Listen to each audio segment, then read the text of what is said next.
They say that experience is the best teacher. Siguro napakinggan mo yan, di ba?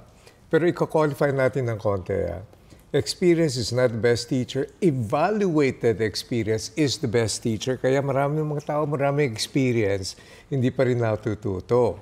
So, what's going to happen is here in conversation, dito po, ang guest natin dito ay magbibigay ng kanilang evaluated experience. They live it, they share it, their ideas, binabahagi po sa marami with the intention of having people learn, to be educated, to be inspired. At guess what? Our guest today is somebody you can turn to because evaluated experience and application of what she knows ay nagiging evidence of kanyang success.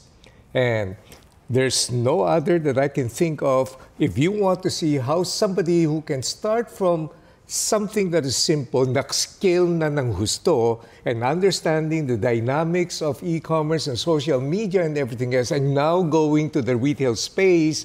I don't need to introduce to you, but I will introduce. Yung pong special guest natin ngayon ay si Ana Macawas of Lux Beauty and Wellness Company, you know. Welcome to Conversation, Ana. Thank you, Coach. Thank you for inviting me here. Oh, our pleasure. Bakit ba ang feeling ko parang gumaganda na ako kasama lang kita? No? You know, the first time I met you in one of the talk shows, nung in-interview kita, sabi ko, may kakaibang quality ako nakikita sa iyo na you're an entrepreneur, marami kang idea. Pagkatapos ngayon, what strikes me most is that comparing you to other entrepreneurs, maiksi lang yung panahon, biglang nag-scale up ka. So, can you tell me your secret? Maybe a little bit of where you started from, pagkatapos, ano ba yung turning point ang bigla ka nag-scale sa business mo? Well, actually, Coach, I started as a bag seller. Luxury bag seller. Doon ako nag-start vlogging. Tinuturuan ko yung mga tao how to identify real versus fake. So, more on mga educational videos also. And then eventually, during the pandemic, so that's the time na parang biglang, eto na syempre, nag-iba na yung panahon. Nauso na yung mga skincare, kung paano mo alagaan yung sarili mo. So, beauty and wellness. And yung mga tao yung parang sila talaga yung actually yung nag-udyok sa akin para pasukin yung negosyo na to. Kasi medyo malayo di ba? Luxury bags, watches and everything. Biglang nasa skincare and everything. I'd like you to explain to me sa walang katapusang economic and market study, kahit na yung developing emerging economy pa lamang na sa madaling sabi hindi masyadong mayaman na bansa, yung skincare, toiletries, beauty products pa rin ang nangunguna sa kategory ng pagbenta. Kasi nga po, Coach, di ba, ang sinasabi nga nila, di bali nang wala ka maisaing, basta may pampaganda ka. Oo nga naman. Tapos napakinggan ko nga yung ibang tao nagsasabing, wala ka nang pera, mukhang mahirap ka pa. Oh, di ba? So, invest talaga sa sarili. Oo. And so, what got you started naman sa skincare? Ano yung pinakaunang product mo na naisipan mong ilabas? It's an antibacterial wipes. Oh, okay. Yes. Kasi time pandemic, so parang ang inaano natin noon is, di ba, more on mga alcohol, more on yung mga essentials. So naisip ko, sa wipes tayo mag-start kasi napapanahon siya Kailangan ng tao And it's an antibacterial wipes. Yun nga lang, medyo nabash lang ako nung time na yun kasi it's 99 pesos yung wipes for 40 sheets. Bakit ka nabash? Namamahalan sila. Namamahalan. But I think it's ano lang din talaga, parang nasa right target market. Kasi yung mga tao naman na bumili, naintindihan nila yung price, naintindihan nila. So, antibacterial wipes, tapos binash ka dahil mahal. Mas mahal nga yung bacteria diba? So, in other words, doon pa lang siguro na-discover mo na talagang yung price point may particular market na tinatarget. Yes. So, Apart from that, what else? Ano pa yung mga produkto at paano ka nag-transition into other So products? from wipes, then nag-start na yung, kasi nauna yung Lux Skin brand namin. So more onto skincare, nagkaroon ng lotion, nagkaroon ng soap, eventually serums, ganyan.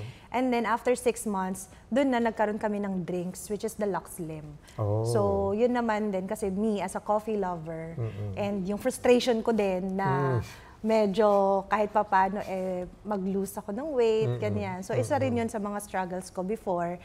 So yun yung pag-release ko ng mga products is parang inspiration din galing sa akin mismo na ako mismo dapat unang mag-benefit din nito bago ko i-share sa mga tao. Correct. So may dalawang lesson na ako na-pick up sa iyo. For example, yung pag-transition mo from luxury bag into all these beauty products and toiletries and so forth and so on ay dahil nakinig ka, dahil yung mga tao mo nag-joke sa iyo. Yes. In other words, one particular lesson dito is nakikinig ka talaga sa kanilang feedback. Pero binash ka rin. Siguro yung ilan, Oo. may mga ilan, kasi hindi mo naman mapiplease lahat din ng tao. And also maraming nagulat actually na naglabas ako and na pumasok ako into a beauty and wellness industry. Kasi parang ang tingin ng ibang tao is hindi naman ako derma, hindi naman ako doktor, or wala naman akong alam dyan. Bakit ko siya pinasok? But ako'y natutuwa dahil meron akong isang very vital lesson na natutunan sa buhay because I'm a communicator, di ba? So kaharap ko, you know, I speak to thousands of people every month, no? Ang isang vital lesson na nakuha ko sa nag-mentor sa akin, sabi niya, you know, Francis, you will be bashed whether you like it or not. So don't be afraid dun sa mga tao pumupuri sa'yo. I'm sure marami yan. Huwag ka rin masyado ma-affected dun sa mga nakbabash sa'yo.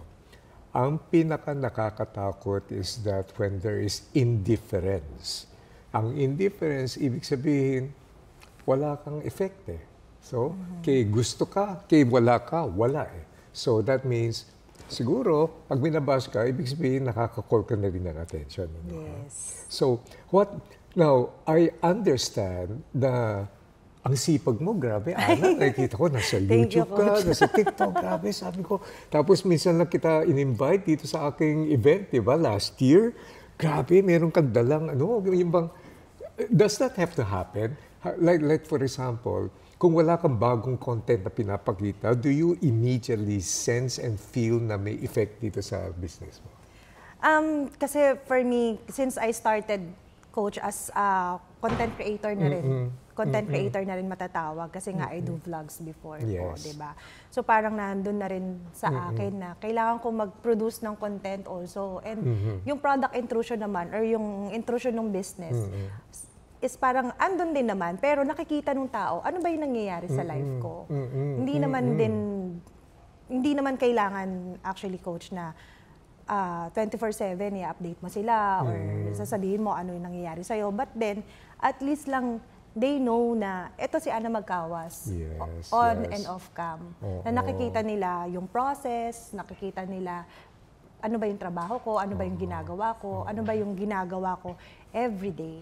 So people would also want to know the tao behind the product. Yes, opo. Kasi in other words, may tawag tayo dyan. The professional marketing term ang tawag dyan is marites. Pero, but the human element is very important. Ngayon, nag-transition ka eh. Naka-receive ako ng invitation sa iyo eh. Kaya lang hindi ako nakapunta dahil may engagement ako. So you transition now to manufacturing. Yes. Sa Bulacan ka ba nagbukas ng factory? Valenzuela po. Valenzuela. So what made you decide na magta-transition ka naman sa manufacturing? Kasi yung social commerce, online selling, and then manufacturing products, totally different animals yan. What made you decide? Actually, ano siya, Coach, hindi ko rin inasahan na dadating siya. And imagine, parang wala pang 3 years nung dumating yung opportunity na yun. And siguro kasi, dahil din po na naramdaman namin na yung produkto is talagang hinahanap-hanap, ganyan. So I talked to my manufacturer. I talked to my manufacturer dun sa na pinagkukunan ko na sabi ko I wanted to ano nga po. Pero syempre, hindi ko pinuputol yung ugnayan namin. Yes. Kasi ako naman po, Coach, sabihin na natin na ganun siguro talaga yung Pinoy, parang nabubuhay rin tayo sa utang na loob. Correct. Marunong tayong tumanaw ng utang na loob doon sa mga tao na tumulong sa atin nung una. So, even na meron kaming sariling manufacturing company, hindi ko pinutol yung ugnayan namin doon sa kung sino man yung mga unang nandyan na tumulong sa amin. And in-explain ko naman kung bakit namin gustong subukan na pasukin yung manufacturing industry. Siyempre, iba rin yung kayo na yung magma-manufacture ng sariling produkto. At the same time, is yung makatulong ka rin sa iba. So yung mga unang tumulong sa iyo, yung mga nagsusupply sa iyo dati, they're still supplying you now? Yes. Dito sa bagong manufacturing plant mo, kabahagi ba sila o hindi? O talagang sariling iyon yun? Meron pong kabahagi. Kasi isa rin sila sa tumulong. Actually, yun yung maganda, Coach. Nung nagpaalam ako, hindi siya nagsimula. Kasi usually, di ba, yun na yung simula na magkakagalit kayo, magkakaroon kayo ng hidwaan, or di ba? Pero ang nangyari is nagkaroon ng suportahan. Yun naman yung natutuwa ako na happy ako dahil binigyan ako ni Lord ng ganon. Magandang lesson din yan. So kung i-apply mo naman itong experience na ang kanyang sourcing, ang kanyang mga supplier noong araw ay nagbigay rin ng blessing para sa kanyang magbukas at kabahagi pa rin, i-apply natin yan sa buhay. Yes. For example, marami akong kilala mga taong nag-employed sila, manager sila.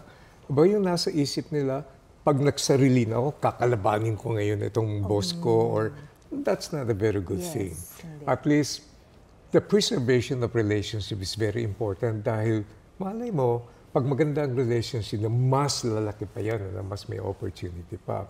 What are the other lessons that you learned now that you are transitioning dito sa manufacturing din naman? Siguro, Coach, yung hindi dapat talaga madaliin yung mga bagay-bagay. Kasi, syempre, running a factory, it's a big decision and also a big responsibility din. Lalo na meron din kaming sarili naming brand. Yes. So, talagang kailangan mo ng trusted people, kailangan mo ng oras. Yun time management talaga Kasi kapag, lalo na ngayon, na may mga clients na po na pumapasok sa amin to create, sa amin na sila nang papagawa ng sarili na ng brand or product, kami magsusupply sa kanila. So, syempre ako, kailangan ko rin humarap sa kanila. Correct. Marami akong kausap, tapos pag nababanggit yung pangalan mo, ang unang top of mind, mayaman yun. Uy, grabe naman! Maraming pera yun. So ngayon, successful siya. Yung iba naman, fina-follow ka, yung journey mo. Di ba, grabe naman siya. Now, ngayon, ang nangyari, marami gustong maging Ana Magkawas. So, is that possible? Posible po. Hindi naman, wala pong imposible. Ako, Coach, hindi ako graduate ng any business course.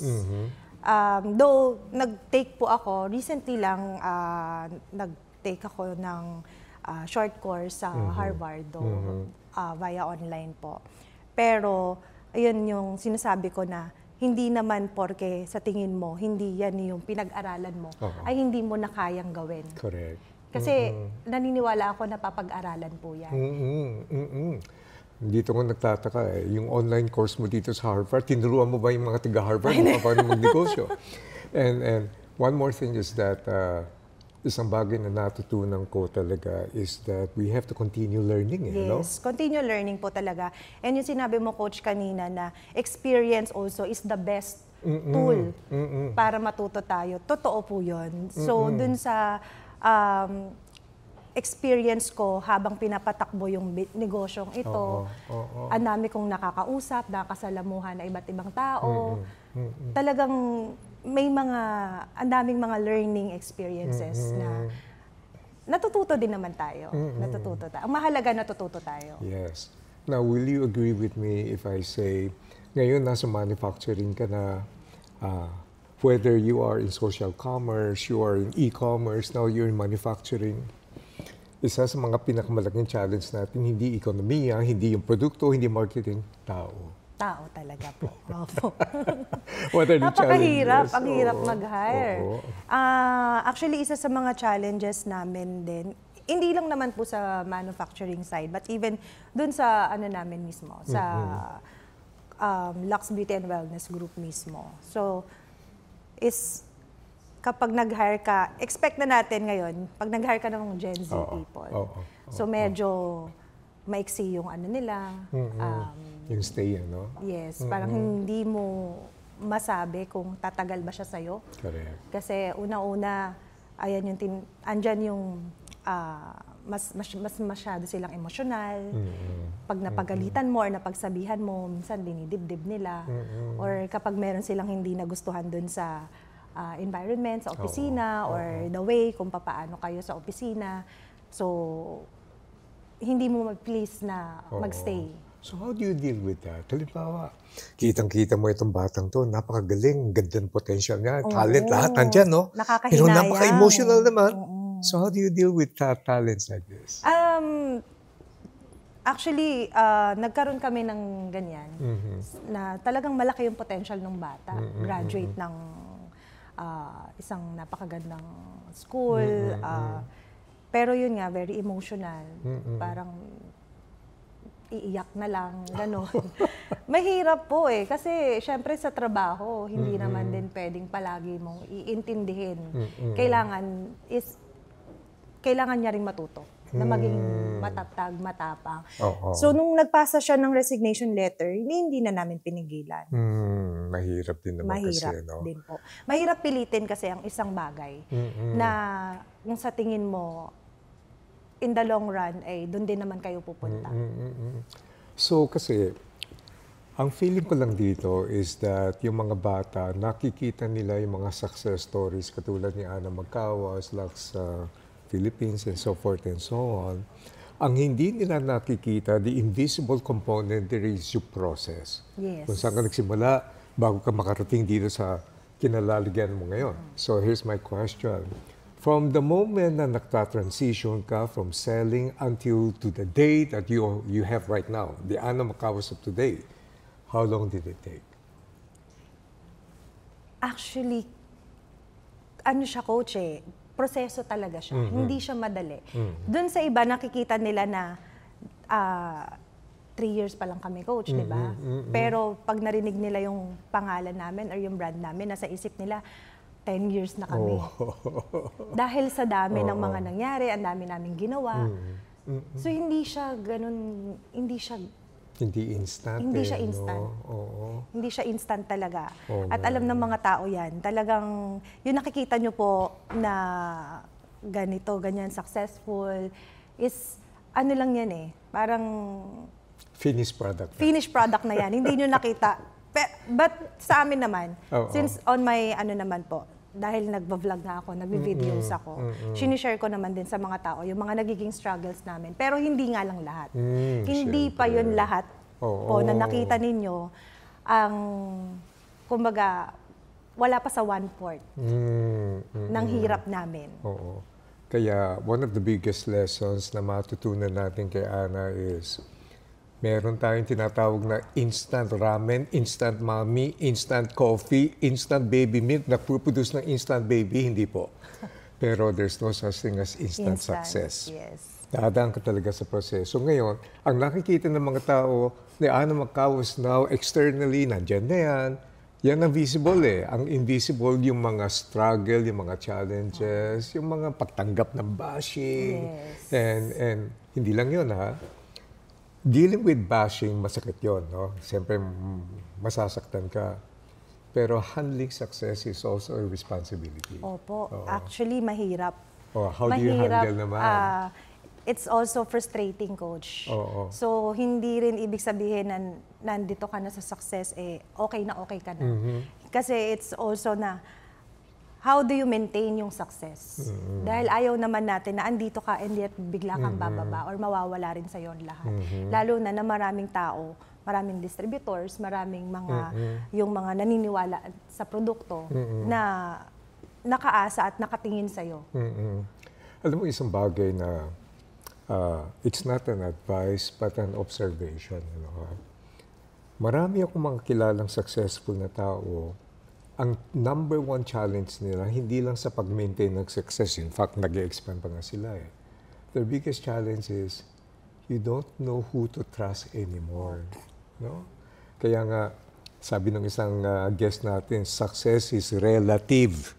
Oo nga, pag may success ka, dumadami ang relatives mo eh. Hindi mo alam kung sino bang pwedeng pagkatiwalaan, ginagamit ka lang ba. And then, pagka hirap ka sa buhay, kilala mo kung sino yung friends mo. Opo. Pag successful ka, naku, hindi mo na alam, dumami bigla. No?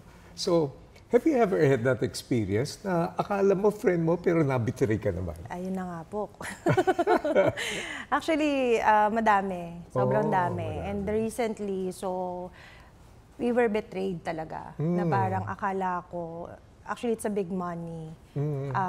Ang masakit lang din doon kasi yung akala mo talaga kaibigan. Oo. Kasi pinapasok mo sa bahay mo, in-invite mo sa mga events mo, dinala ka rin sa bahay niya. So, alam mo yun, Coach, na parang kinuha lang pala yung tiwala mo. Sinama kami sa ibang bansa. Wow. Which is, hindi mo iisipin o hindi mo akalain na pinapakagat ka lang pala. Long-term scheme pala yun, no, ha? And minsan kasi, yung iba, wala namang balag gumawa ng ganyan. Pero pag nakakita ng opportunity o yung pera, biglang nagbabago. Ano, ha? So, the Ana Magkawasok before, tsaka yung Ana Magkawasok ngayon, I have a suspicion na mature ka na rin naman. Ay, malaki. Ano, ha?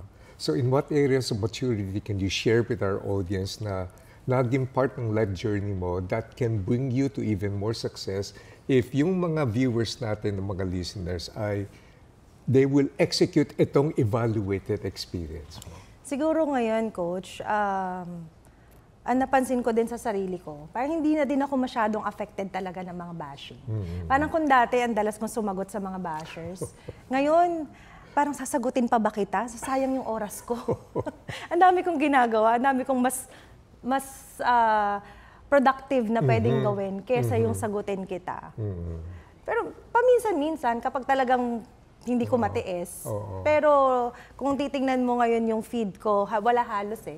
Sobrang bihira ako nang sumagot ngayon sa mga bash. Walang value eh. Walang value. No? Masisira pa yung disposition mo, affected ka pa. Now, of all the most important success experiences na dinaanan mo, what is the one advice that you can give our viewers na makakatulong din sa kanilang success journey sa buhay? Siguro, kung papasok ka sa isang business, dapat ready ka talaga. Hindi lang financial, but even emotional. Kasi hindi siya instant success talaga. So, marami kang pwedeng pagdaanan, marami kang failures na pwedeng maraming failures na pwede mong ma-encounter. Pero ang tanong doon is, handa ka ba doon sa failure na yon? Kasi kung ang nasa isip mo lang, pag pumasok ka sa business, ang nasa isip mo, ay, yayaman ako dito. Ay, gaganda buhay natin dito. Pag tinamaan ka ng pagkadapa or may maling desisyon ka na nagawa at hindi mo napaghandaan yon, baka mahirapan kang bumangon. Baka hindi makabangon. Pagdating nga sa business, biglang naalala ko, meron kang tinatawag naming reverse strategy. Halimbawa, marami yung mga brick and mortar, tsaka yung mga retail stores, dahil dala ng changes ng panahon, napunta na sila sa e-commerce, social commerce, and so forth and so on. Ikaw naman talaga yung success mo galing social commerce. Papalik ka naman. Nagbubukas ka ngayon ng mga brick and mortar. Yes. Why? Ano yung decision mo at ano yung process ng thinking mo made you decide to do that? Unang-una, ang daming tao sa mundo. At the same time, hindi naman po lahat ngayon ay marunong bumili online. Especially with our target market. Kasi usually, yung mga nanay, yung mga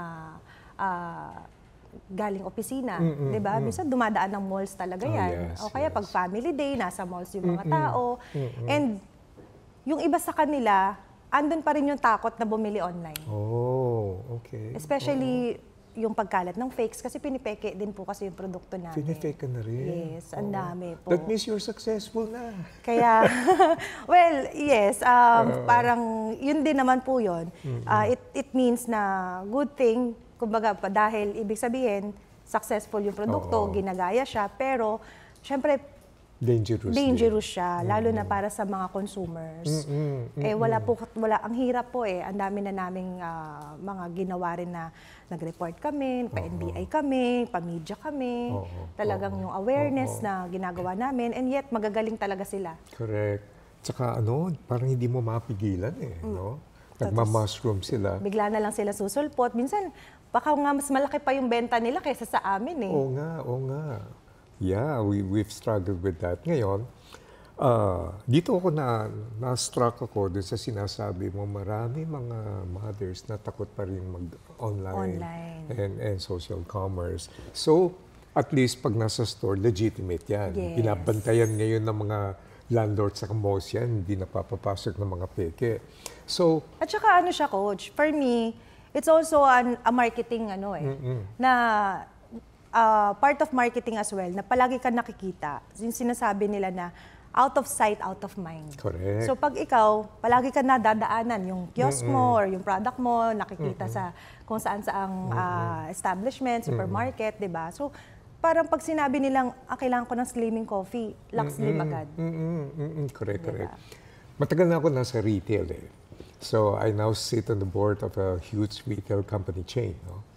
So alam mo nung araw, bawal kumuha ng litrato sa loob ng store. Pinagbabawalan yan. Hanggang ngayon may mga stores pang ganyan. Yes. Pero ngayon nakikita ko yung more progressive na mga stores ngayon. Nag-create pa nga sila na isang corner where you can take selfies. Instagrammable ngayon, no? So, it's kaya out of sight, out of mind talaga pag hindi mo nakita. So, nag-scale ka na, lumakas na, and everything else, babalik ka pa ngayon sa brick and mortar stores, mag-expand ka. What's your next journey? Anong next goal mo? Global. Okay. Yeah. Laki talaga ng merkado kasi alam mo kung ang next scale niya is global naman, saan nagmumula yan? Yun yung philosophy niya. Ang daming tao sa mundo. Correct? Yes. So you are not restricted here, no? Pero pagdating sa global scale, ibang labanan na yan. Yung mga FDA na yan, saka yung mga international expectations. So, how do you balance your personal life and your business life naman sa dami ng mga ginagawa mo? Coach, nag-aalat talaga po ako ng araw na nasa bahay lang din ako. Kasi pag hindi, mababurnout ka Talagang parang baka mabaliw ka sa dami ng iniisip mo and may social media pa. Oo nga. Diba? Minsan, tumingin ka lang sa social media. Minsan kasi, hindi mo namamalayan, ilang oras ka na pala nasa social media, especially, di ba, on TikTok, on Facebook. Kakatingin mo, kakabasa mo. Ako, ang hilig kong magbasa ng mga feedback also. Ang hilig kong magbasa ng mga messages.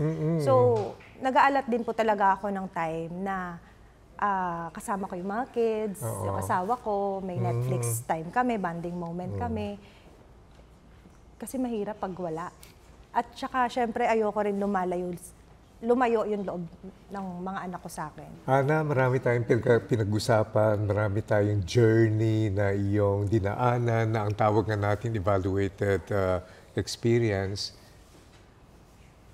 If you were to meet yourself again as the younger Ana Macawas, ano yung pinakamahalagang advice ang ibibigay mo sa sarili mo?